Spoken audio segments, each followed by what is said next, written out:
Uhali gani popote pale ulipo, karibu tena SMN. Kama kawaida tunaelekea katika uchaguzi wa 2025. Kwa hiyo vipindi vyetu vya kuwatafuta wagombea vinaendelea. Mimi mtayarishaji wako naitwa Omar Hussein. Leo nimepata fursa ya kuzungumza na mgombea ambaye atakuwa anaendelea kugombea katika jimbo lake la Gando. Huyu si mwingine bali ni Salim Gando. Usijiulize kwa nini anajiita Salim Gando, atatueleza yeye mwenyewe kwa sababu yupo kwenye jimbo la Gando na jina lake ni Salim Gando. Kuna mengi ya kuzungumza, kuna mengi ya kuyajua kutoka kwake, na kuna mengi vile vile ya kumuuliza ili kutaka kujua watu wa Gando kwa nini wamempenda na kwa nini anatarajia awe tena kwenye kinyang'anyiro cha ubunge mwaka huu. Salim, karibu sana katika kipindi chetu. Asante sana. Sisi ni wamoja na inshallah mashirikiano ndio priority yetu. Sawa. Bwana, unaonekana mdogo na unaniambia tayari umeshaserve miaka 5 katika bunge la Jamhuri ya Muungano wa Tanzania. Labda kitu cha kwanza nikuulize, ni nini hasa kilikupelekea ukaingia kwenye siasa? Asante sana. Kwanza namshukuru Mwenyezi Mungu mwingi wa rehema, alhamdulillah, na kwa kutujalia leo tunazungumza tukiwa tumeamka wazima na afya timamu, alhamdulillah rabbil alamin. Lakini pia nashukuru na nyinyi kwa kutambua uwepo wetu sisi wagombea na kuweza kututambulisha huko ulimwenguni huko kupitia mitandao. Lakini nirudi tu katika kujibu swali lako la msingi, ni kwamba wakati mimi nakuwa tulikuwa na mbunge ambaye ameserve katika kipindi toka mimi sinafahamu kutoka 95 hadi akafika 2015. Alikuwa anaitwa Mam Khalifa Suleiman Khalifa, Mwenyezi Mungu amrahamu huko aliko. Amen. Kwa kuwepo kwake kwa muda wa miaka mingi alikuwa anapata changamoto kubwa sana za kupata lawama nyingi na kuonekana kwa baadhi ya mambo yalikuwa hayaendi ndani ya jimbo, na mimi nilikuwa ndo nakuwa katika umri wangu wa teenagers, na mimi ni miongoni mwa watu ambao walikuwa ni marafiki zake, lakini nilikuwa naona kuna baadhi ya mambo angelikuwa mimi ndio mbunge ningeweza kuyafanya. Kwa hiyo hapo ndio mche wa kisiasa ulipojengeka ndani ya moyo wangu, kwamba mimi nikiwa mbunge basi hapa kwetu kijijini hapa Kilimajuu sitokubali na ubunge wangu kuona wamama wanaenda bondeni kuchota maji na ndoo kichwani wanakuja, hasa nikiwa mbunge wa zaidi ya miaka 5 au zaidi ya vipindi viwili. Kwa hiyo nikaanza kuota kwamba Mwenyezi Mungu anijalie na mimi nimalize shule, kwa sababu 1995 mimi nilikuwa naanza darasa la kwanza nikiwa na umri wa miaka 7. Kwa hiyo Mwenyezi Mungu akanijalia ndoto yangu hiyo, nikaenda nayo hivyo hivyo.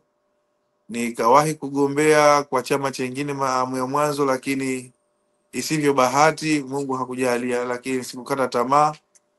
Nikaendelea kufanya shughuli zangu Dar es Salaam. Baada ya kumaliza chuo kikuu nikapata fursa ya kuwa na kampuni yangu binafsi ambayo ilikuwa inashughulika na masuala ya teknolojia, kutoa huduma za teknolojia. Lakini hapo ndipo niliposema kwa sababu niliomba ubunge kuweza kusaidia watu, na sasa nishakuwa mfanya biashara, wacha ile CSR nitengenezee mfuko wake. Kwa hiyo nikatengeneza kitu kinaitwa Gando Development Association, ambayo ilikuwa inakuwa feeded na kile ambacho kila mwisho wa mwaka katika kampuni changu tunapokuwa tunapata ile faida ile robo ambayo tulikuwa tunaifanya kama ni giving back to the society, tunaingiza huko, na hapo ndipo nikaanza harakati za kuweza kusaidia watu wa nyumbani. Sehemu ambayo nilianza nayo ni kwanza wanafunzi walikuwa wakikwama sana mashule, nilikuwa natoa fedha kuweza kuwasaidia, lakini vitendea kazi kama computer, laptop. Lakini pia na kikubwa zaidi ambacho nakikumbuka nilichokifanya kupitia hicho association changu ni kuanzisha mfumo wa kambi mashuleni, baada ya kuona dropout zilikuwa nyingi sana, nikiwa miongoni mwa wahanga niliofeli kidato cha 4 pasi na kuwa na sababu yoyote, kwa sababu nilikuwa najiona na akili nyingi, lakini kumbe ilikuwa mazingira yananisababisha ni feli. Na mazingira hayo ni yapi? Mazingira hayo ni yale ya nilipoona kwamba nilipokwenda Fidel Castro kujiendeleza, niliona mazingira ya Gando, kipigwa kengele unarudi zako, unaenda pwani, unaenda kuchuma mabungo, unaenda kuuza malai. Ilikuwa si rafiki sana kwa mwanafunzi ambaye anatakiwa kukabiliana na mtihani.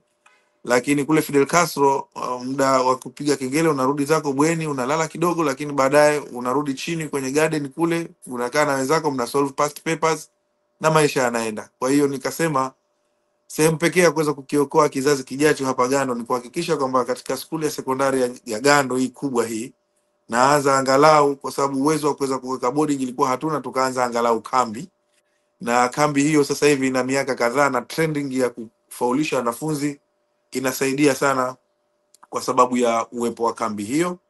Kwa hiyo na sasa hivi nikiwa kama mbunge, nikupe tu taarifa siangasahau kwamba nimechangia shilingi milioni 100 na ili kuionyesha serikali kwamba mimi niko tayari sasa, kwa sababu kiwanja tunacho cha shule, watujengee boarding kubwa sana ili watoto wote wa jimbo zima wakusanyike sehemu moja waweze kusoma kwa ufanisi zaidi. Kwa hiyo nikajikuta tu harakati zangu za kusaidia jamii kama zinakuwa compatible kidogo hivi na masuala ya kisiasa, na ndio maana nikasema wacha nijaribu tena inshallah, na alhamdulillah nikipongeza tu Chama changu cha Mapinduzi kikanipokea, na baada ya kunipokea kikaniidhinisha, kikanidhamini na nikawa mgombea na nikashinda ubunge, na alhamdulillah wananchi wa jimbo la Gando ni wachache sana wanao regret uwepo wangu wa ubunge, lakini kwa asilimia kubwa isiyopungua 90 watu kila mmoja anasema alhamdulillah, alhamdulillah, alhamdulillah kwa wale ambao tumefanya kwa awamu ya mwanzo. Sawa, unasema wachache wana regret. Labda kitu gani ambacho kinawafanya wao wa regret kuwepo kwako katika jimbo la Gando? Siasa za Kipemba ni siasa ambazo bado za kimazoea sana, maana yake kwamba yeye kama hajamuona mbunge akivaa shati sawa na rangi ya chama chake, yeye anaona kama amepoteza, lakini anasahau kwamba hata alikwenda huko upinzani alikuwa anatafuta kiongozi bora wa kuweza kuwasavu wananchi.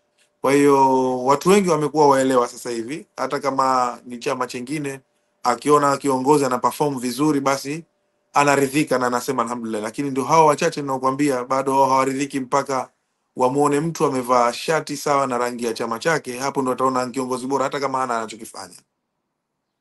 Sawa sawa. Umezungumzia katika miaka ambayo unakuwa katika teenagerhood yako kuna mbunge ambaye aliserve tokea mwaka 1995 na amefariki, Mwenyezi Mungu amjalie malazi mema peponi. Amin. Amin. Na ukazungumza kuwa kulikuwa kuna changamoto ambazo yeye kwa age yake zilikuwa zinampa shida, ambazo wewe zilikufanya kabla ya kuingia kwenye siasa ukawa unajaribu kuyatatua mwenyewe kwa mwenyewe. Labda changamoto gani kubwa ambazo ulikuwa unahisi yeye zilikuwa zinampa shida mpaka ukaona iko haja ya kijana kama wewe uingie kwenye siasa ili hizi changamoto ambazo zilikuwa zinamshinda yeye wewe uzikabili na kuzitatua? Yako mambo ambayo moja kwa moja unapaswa wewe mbunge kuwa chachu wa kuweza kuyaanzisha ndani ya eneo lako. Lakini mara nyingi wenzetu hawa hususan wa vyama vya upinzani huwa wanasema subiri tupate nchi kwanza. Hili lilikuwa linatuumiza sana. Mfano, kama mbunge unayo nafasi ya kuweza kuhakikisha kwamba viongozi wa mawizara pamoja na serikali kuu unawaalika ndani ya jimbo lako katika function tofauti tofauti ili kuweza kupata fursa ya kuweza kudemonstrate zile shida ambazo zinawakabili wananchi wako. Mfano kama swala lilianza kulitaja mwanzo la maji.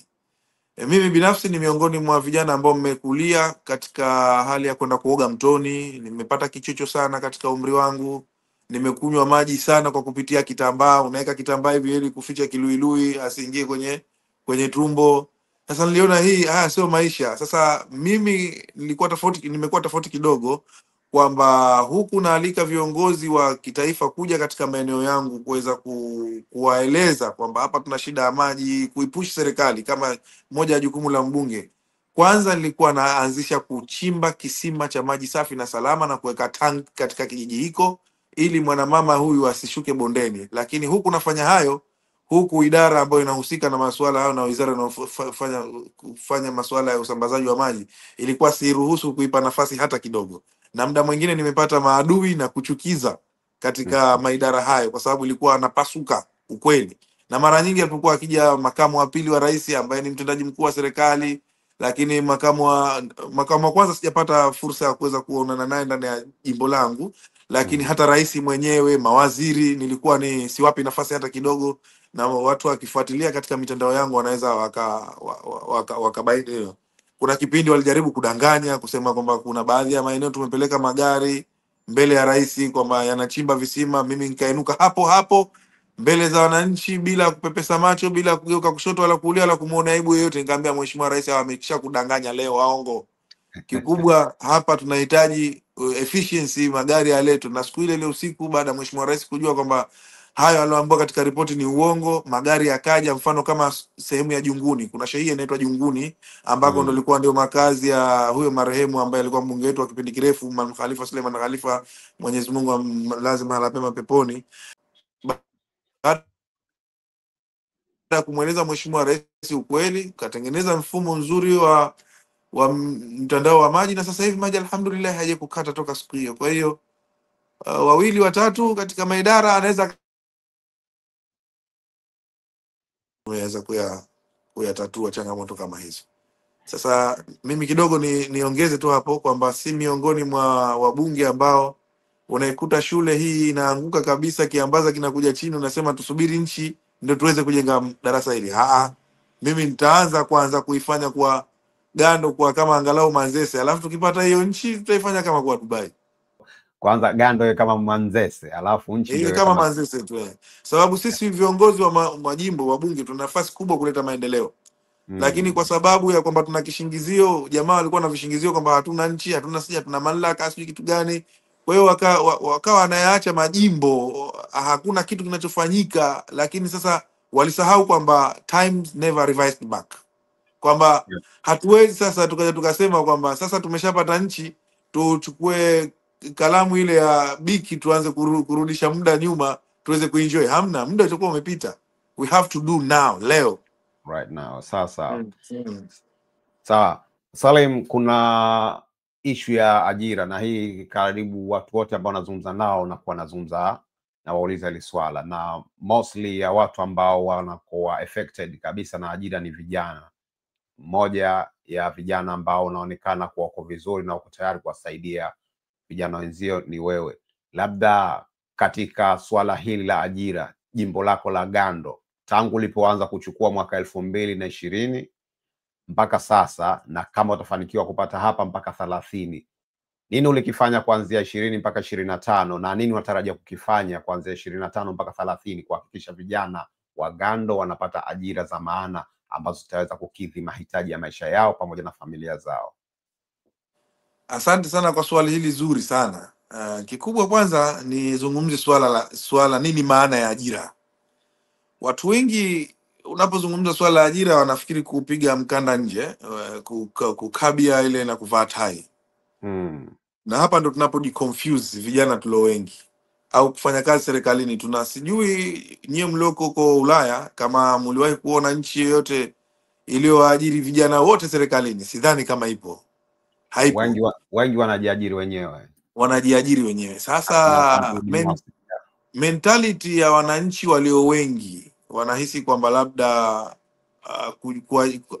swala la upatikanaji wa ajira ni lazima uajiriwe na serikali au makampuni makubwa, tena ukiajiriwa leo kesho uanze kujenga. Lakini tukizungumzia swala la ajira, hata hizi resources ambazo tuko nazo, kama rais wetu wa Zanzibar na mwenyekiti wa Baraza la Mapinduzi, yeye ajenda yake kubwa ilikuwa anazungumzia uchumi wa buluu, na mimi mwenyewe ilikuwa bado sijasanuka, lakini nimegundua kwamba kuna fedha pale. Mfano, mimi nilipoingia kwa mbunge, kuna kikundi kimoja ndani ya jimbo langu cha wavuvi waliniita, na isivyo bahati au bahati nzuri zaidi, hao walioniita hata si wanachama wa chama changu, yani kwa maana kwamba waliniita wakiwa wanaonesha kwamba kabisa sisi tuko katika hali ya kimaendeleo zaidi, hatuko kisiasa.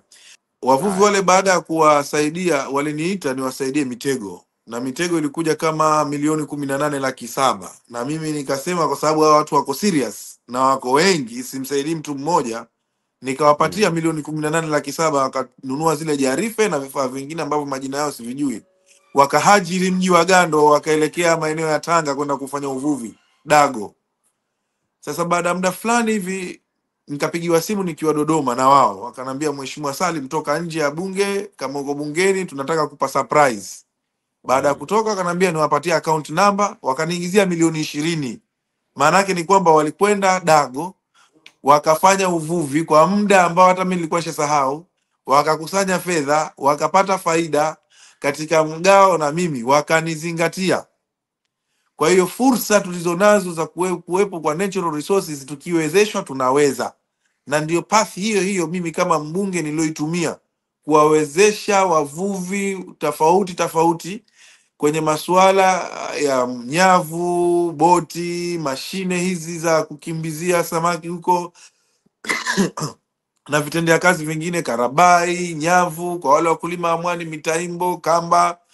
Sasa kuna wengine wanafanya in large scale, lakini kuna wengine wanafanya kwa udogo wake, lakini alhamdulillah riski inapatikana hivyo hivyo. Sasa wanapopata hizo riski ni je, namna gani sasa mhusika anaitumia riski hiyo katika ku turn off kuelekea katika investment nyingine ndogo ndogo, kusudi huku kukiwa dim kule anaweza akatesua.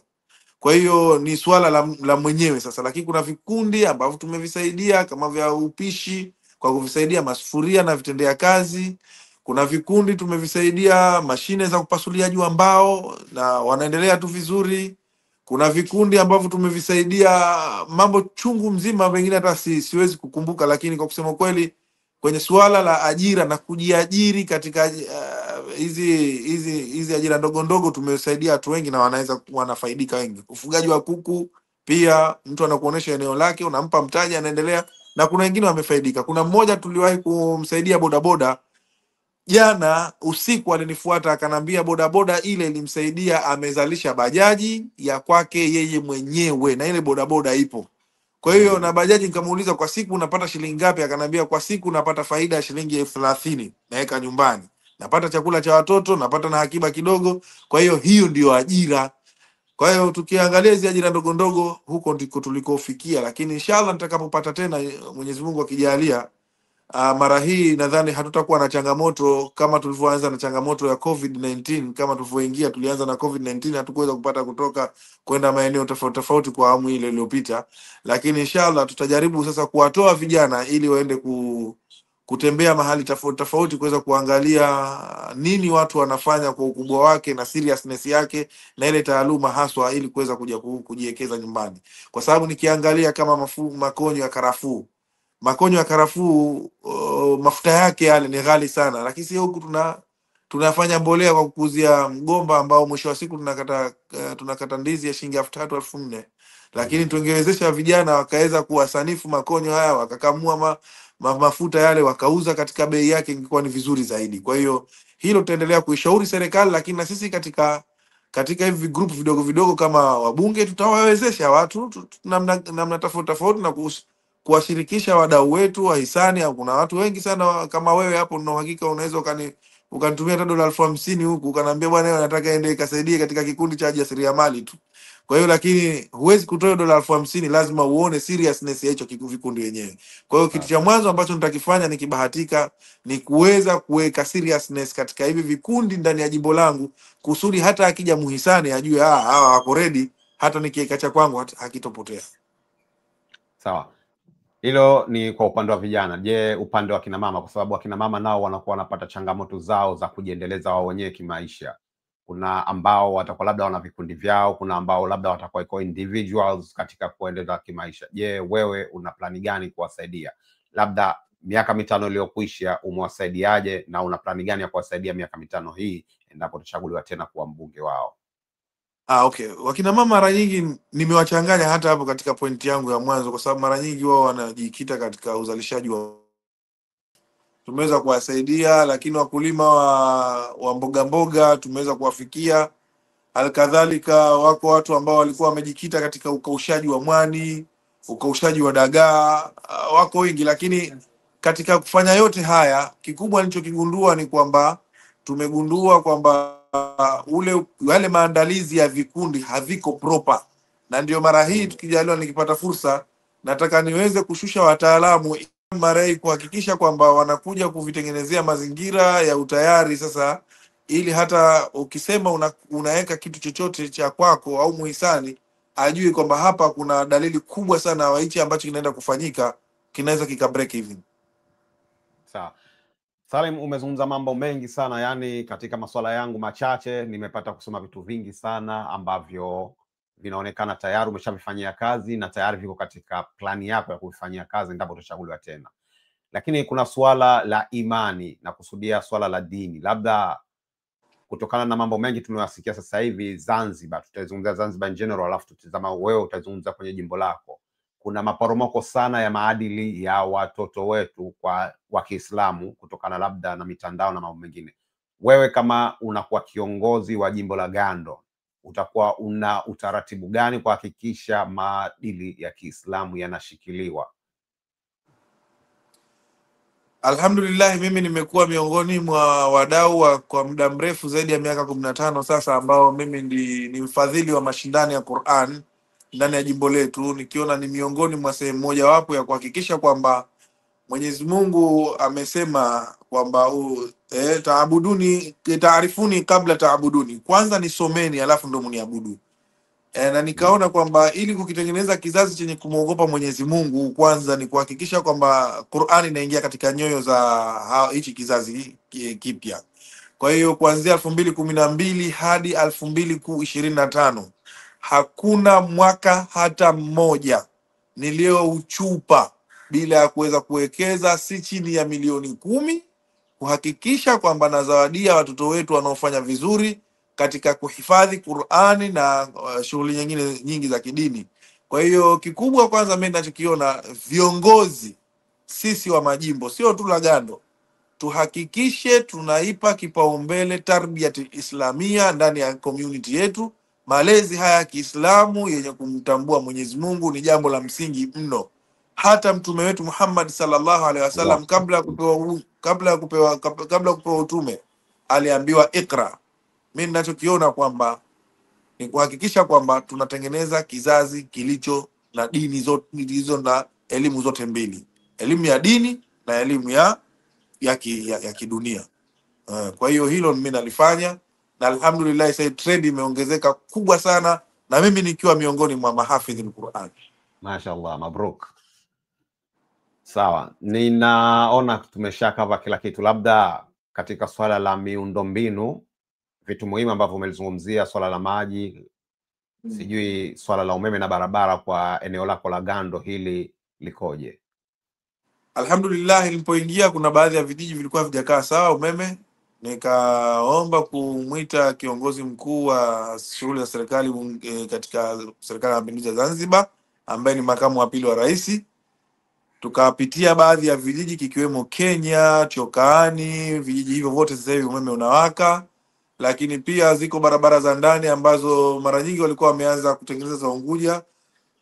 Nimetumia fursa yangu ya uwepo katika kamati maalum ya halmashauri kuu ya Chama cha Mapinduzi Taifa, kwa sababu pia nijitambulishe, ukiacha kwamba mimi ni mbunge tu, mimi ni mjumbe wa kamati wa halmashauri kuu ya Chama cha Mapinduzi Taifa MNEC. Kwa hiyo ipo kamati maalum ambayo mara kwa mara tunakutana Zanzibar, ikiwa inaendeshwa na rais wa Zanzibar.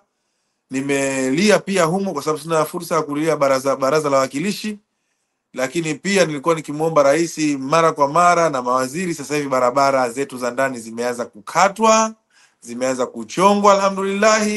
Sasa hivi hata Ferrari inafika Chokaani, Ferrari inafika Chaoni, sehemu ambayo ilikuwa akiumwa mtu huko tunamchukua kwa machera. Hobela moja kwa moja mpaka barabara kuu. Sasa hivi Ferrari iliyo na inchi moja kutoka chini mpaka kwenye body kit yake basi inakwenda, na inshallah wananimalizia hapo Gando. Wanakuja zetu wanalikokozoa barabara hii ya Gando Wete, yote inatengenezwa upya katika kiwango cha hali ya juu. Siku hizi Dr. Mwinyi kakasirika, anapiga zege tu yeye, maana hata hiyo lami hana shida nayo tena. Yeye ni zege kwenda mbele. Utafikiri kama tuko Holanzi huku, ukija mara hii utaona wakitoka huko watakuja zao Kizimbani, Uzunguni, tunaiunganisha moja kwa moja na Kwale ya Mpona, na tunaingia Kwale Gongo tunaitoboa moja kwa moja Mzabibo, inaenda zake Gando. Yaani Gando hii nikipata fursa tena ya miaka 5, ndugu yangu, siku ukija ukitembea hutaamini kama uko Gando, utadhani kama labda uko Denmark au sehemu gani, kwa sababu mazingira yatakuwa ni mazuri. Na inshallah mara hii mambo mengi Mheshimiwa Rais nishamnongoneza ninayohitaji ndani ya jimbo langu, ikiwemo kiwanja cha watoto. Watu wasiende tena Chake, tuwe na kiwanja cha watoto. Viwanja vya mipira tuboreshe, amekubali. Kiwanja cha watoto kitajengwa, na inshallah nimemuomba Mheshimiwa Rais mara hii ahakikishe katika kipindi chake cha awamu hii ya 2025-30 alirudishe baraza la wawakilishi Wete ili Pemba endelee kufunguka. Sasa hivi wanatufungia wanatujengea airport mpya Pemba, na sasa hivi shughuli ishaanza. Mabuldoza mmeona pale anakata, lakini kule bandari imejengwa mkoani na hospitali ya Wete fedha zishaingizwa. Haya mambo yanaendelea kufanyika, yanahitaji mtu wa kupiga chapuo, sio mbunge ushamchagua alafu unamwambia bwana, mwambie Dr. Mwinyi aje.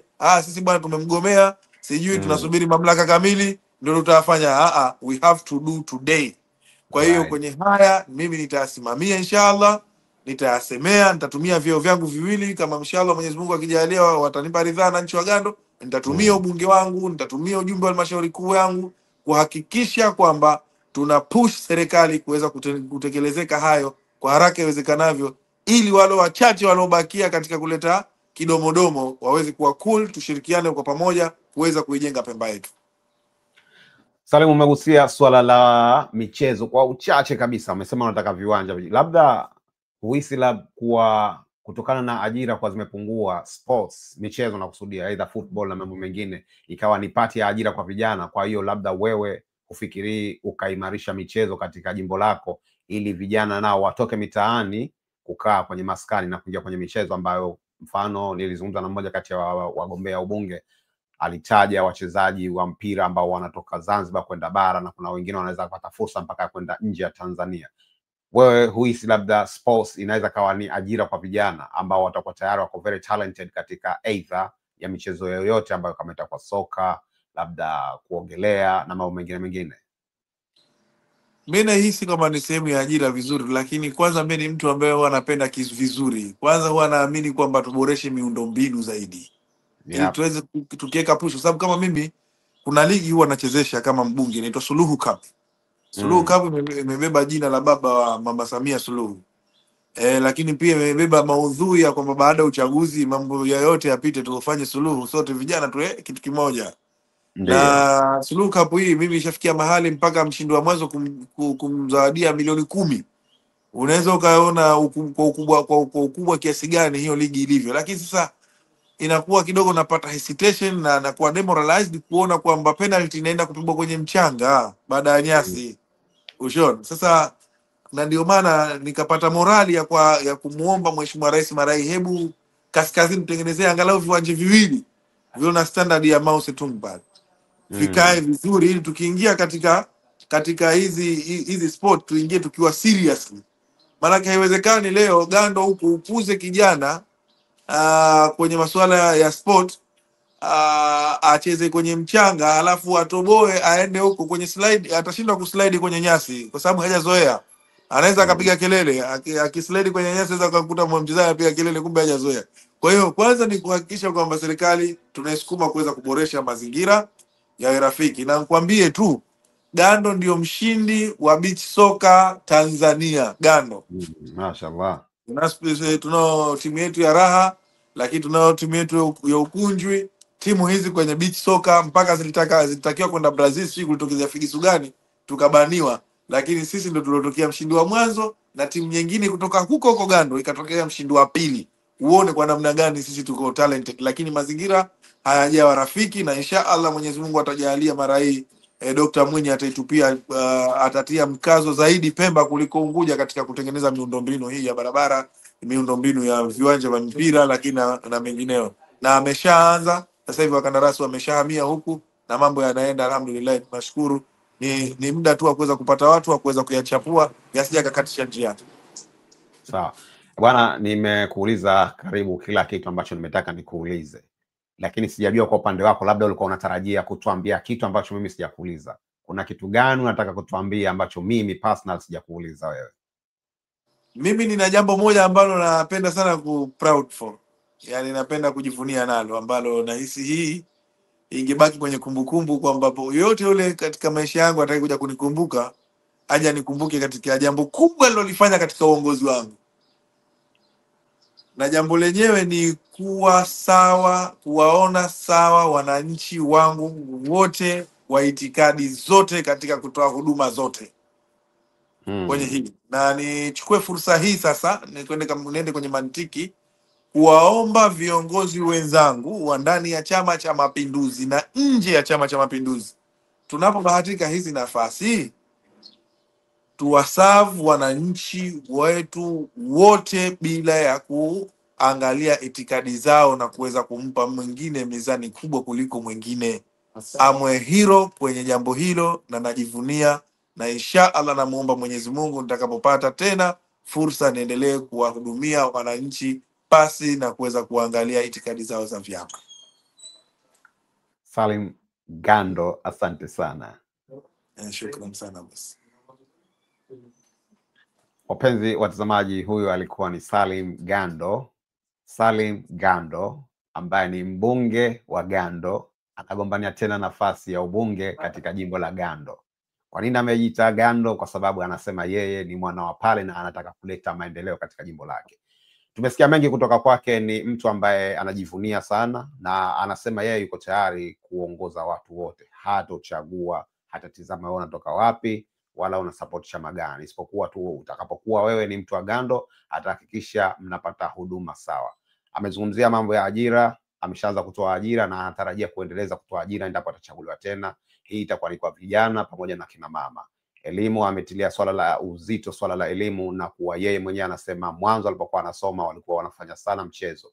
Alitumia akili yake akaona labda akili itamsaidia, lakini kumbe facilities zinawafelisha watu. Kwa hiyo wameshaanza kulifanyia kazi. Miundombinu inaonekana yote iko sawa, na anasema ataendelea kuipigia kelele Gando atakapokuwa bungeni kuhakikisha Gando inakuwa kubwa. Yeye amesema hataki tu nchi kwanza iwe kama Dubai, kwanza aanze kuitengeneza Gando iwe kama Manzese, then kutoka pale ndo tuanze kupiga hatua kuelekea katika wa Dubai. Kwa leo sina la ziada. Kama hujasubscribe tafadhali fanya hivyo. Ni mtayarishaji, mwongozaji, naitwa Omar Hussein. Shukran.